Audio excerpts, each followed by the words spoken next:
Pinupuri sa Diyos Ama,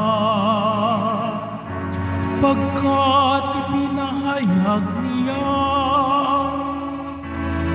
hari siya ng mga aba. Hallelujah, hallelujah,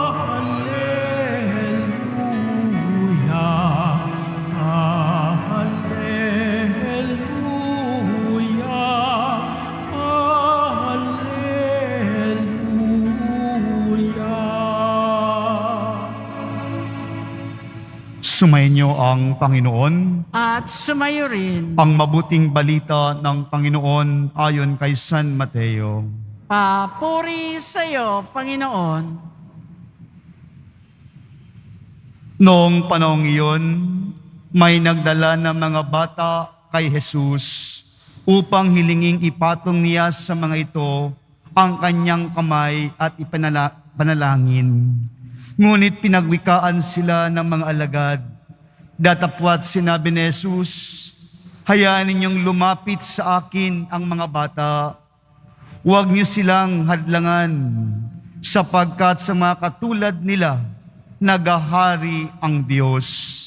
Ipinatong niya sa kanila ang kanyang kamay, saka umalis. Mga kapatid, ang mabuting balita ng Panginoon. Pinupuri ka namin, Panginoong Heso Kristo. Magsiupo muna po ang lahat. Isang magandang umaga po sa ating lahat. Sa bawat buhay na kaloob ng Diyos, sa atin mga minamahal na kapatid, kinakailangan natin magdesisyon. Ang desisyon na ito, dapat nating isaalang-alang na ang Diyos ay nananahan sa atin. Kung sino ang ating titingnan at susundin sa buhay natin araw-araw. Dahil dito mga minamahal na kapatid, kung tayo gumagawa ng pagpapasya tungkol sa ating buhay, nawa ang ating pong Hesus Nazareno ay mamayani sa atin. Ito po ang paalala sa atin sa ating unang pagbasa sa aklat ni Josue, na kung saan ipinapaalala sa mga Israelita na sumamba sa tunay na Diyos, hindi sa mga Diyos-Diyosan. Kaya po nasabi ko sa aking pagninilay ngayon, sana sa ating buhay, pagpapasya, Diyos ang manguna sa atin.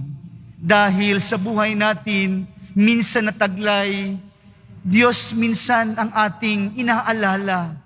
Pero marami tayong inaalala sa buhay na masigit sa Diyos, na ginagawa po natin mga Diyos-Diyosan, na kung minsan ang mga material na bagay, ang mga ating mga ginagawa, na tayo naguhumaling sa mga ito, na tila bagay ito nagpapagalaw sa buhay natin.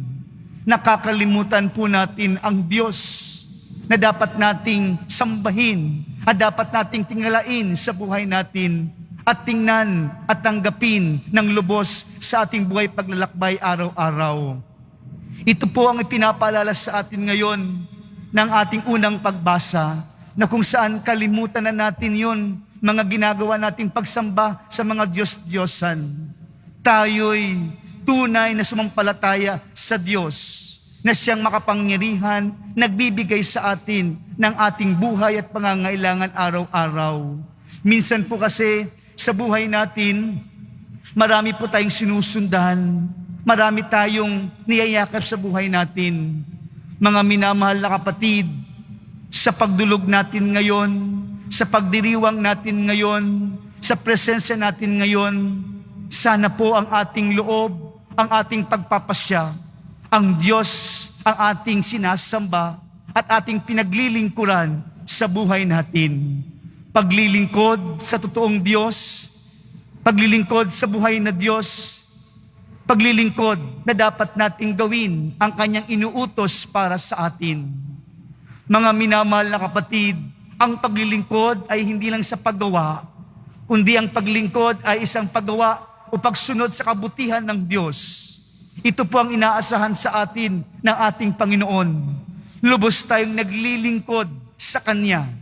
Ibig sabihin, nakatuon ang ating ginagawa sa kabutihan na inaasahan sa atin ng Diyos.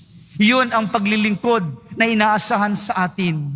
Oo nga, naglilingkod nga tayo, pero ang ating isipan, ang ito'y minsan ay napapawalay sa Kanya. Kaya mga minamahal na kapatid, ito ang paalala sa atin ngayon. Kung tayo naglilingkod tulad ngayon, ito ay paglilingkod sa ating Panginoon. May mabuting mithiin at may mabuting kalooban sa ating buhay paglalakbay na dapat makita ang Diyos sa atin. Gumagalaw nga, may buhay nga, pero wala naman pagpapala na ibinabahagi sa iba. Bagkos, minsan kasamaan pa. Ito ba ang paglilingkod natin sa Panginoon at sa bawat isa? Dahil po ang paglilingkod sa Diyos ay hindi lang sa Diyos nakatuon, dahil ang paglilingkod na tunay ay ibinabahagi sa iba. Kaya nga po, ang Panginoon, ang presensya ng Panginoon ay nasa ating lahat. Doon makikita kung tayo'y nagmamahal na tapat sa Diyos, marunong din tayong maglingkod sa iba. Nang ibig sabihin, gumawa ng kabutihan, gumawa ng mabuting mithiin, mabuting pagiging halimbawa at pag-uugali para sa iba. Iyan ang inaasahan sa atin at doon dumadaloy ang pagpapala ng Diyos. Nandoon ang pagsunod at pagsamba at pagkilala sa Diyos na ating tinataglay sa ating buhay pang-araw-araw. Pagpapala, dito ibinabahagi ng Diyos. Kaya nga po sa ating ebanghelyo ngayon, may mga nagdalang bata kay Jesus upang hilingin, ipatong at ipanalangin ng ating Panginoon. Pero hinadlangan sila ng kanilang mga alagad. Pero sinabi ni Jesus, hayaan nyo, huwag nyong hadlangan ang mga batang lumapit sa akin. Katulad nila, nagahari ang Diyos. Minsan po kasi sa buhay natin, tayo ay nagiging sanhi ng hadlang, ng biyaya ng Diyos para sa iba. Minsan tayo ang hadlang, hindi tayo nagdadala. Kaya maganda pong tingnan sa ating ebanghelyo ngayon, tayo ba ay nagdadala sa Panginoon para hingiin ang pagpapala at makatanggap ng pagpapala ang ating mga kapwa-tao? Yung mga mahihina tulad ng halimbawa ng mga bata, wala silang kakayahan, nakadepende lang sa Panginoon, nakadepende sa mga magulang. Ito po ang ipinapaalala sa atin ngayon. Tayo ba ay nagdadala at nagbibigay daan para tanggapin ang pagpapala ng Diyos para sa iba? O tayo mismo ang naging hadlang? Huwag kayong pumunta doon. Hindi naman ibig sabihin na literal na sinasabing, huwag kayong pumunta doon. Kaya lang nakikita sa ating kilos at paggalaw, sa ating pagpapasya sa buhay, na hindi sila magkaroon ng lakas loob na lumapit sa Diyos. Ito po isang hamon para sa atin ngayon. Tayo po ba ay nagdadala ng biyaya sa iba? O tayo ang naging hadlang para hindi tumanggap ng biyaya ang iba? Oo, nagdarasal po tayo. Tayo po ay nagsisimba sa ating pong Hesus Nazareno. Pero pag uwi po ba natin, bitbit po ba natin ang pagpapala ng Diyos? O tayo yung hadlang para hindi sila lumapit din sa ating Panginoon? Kaya nga po sabi ng iba, palasimba kayo, madasalin kayo, ganyan ang mga ugali nyo, mabuti pang dito lang ako sa bahay, hindi na lang ako magsisimba, kasi mga halimbawa nyo, hindi man kanais-nais. Oo nga, nagdarasal nga kayo, nagsisimba kayo, pero nagdadala ba kayo? Nagkakaroon ba ng kumbinsido na pagsasabuhay ang ginagawa nyo? Yun po yung hamon para sa atin. Yun po yung tanong para sa atin. Dumudulog tayo, nananalangin tayo, nagsasamba tayo sa ating Panginoon. Tayo ba ay naging instrumento para lumapit lahat at humingi ng pagpapala ng Diyos? O tayo ay makasarili lamang, akin lang ito, amin lang ito, huwag kayong bibigay sa iba, hindi magbibigay sa iba. Mga minamahal na kapatid, Ang pagbibigay pagpapala ng Diyos ay para sa lahat. Kaya nga po napakaganda ng ating ebanghelyo ngayon, nagpapaalala. Dinala ang mga bata kay Jesus. Dahil sa kanyang kapanahunan noon, ang mga bata ay hindi dapat lumapit sa kanya. Kaya hinadlangan siya ng mga alagad. Pero sabi ni Jesus, huwag niyong hadlangan. Ibig sabihin, ang biyaya ay para sa lahat. Ang biyaya ng Diyos, ang pagpapala ng Diyos ay para sa lahat.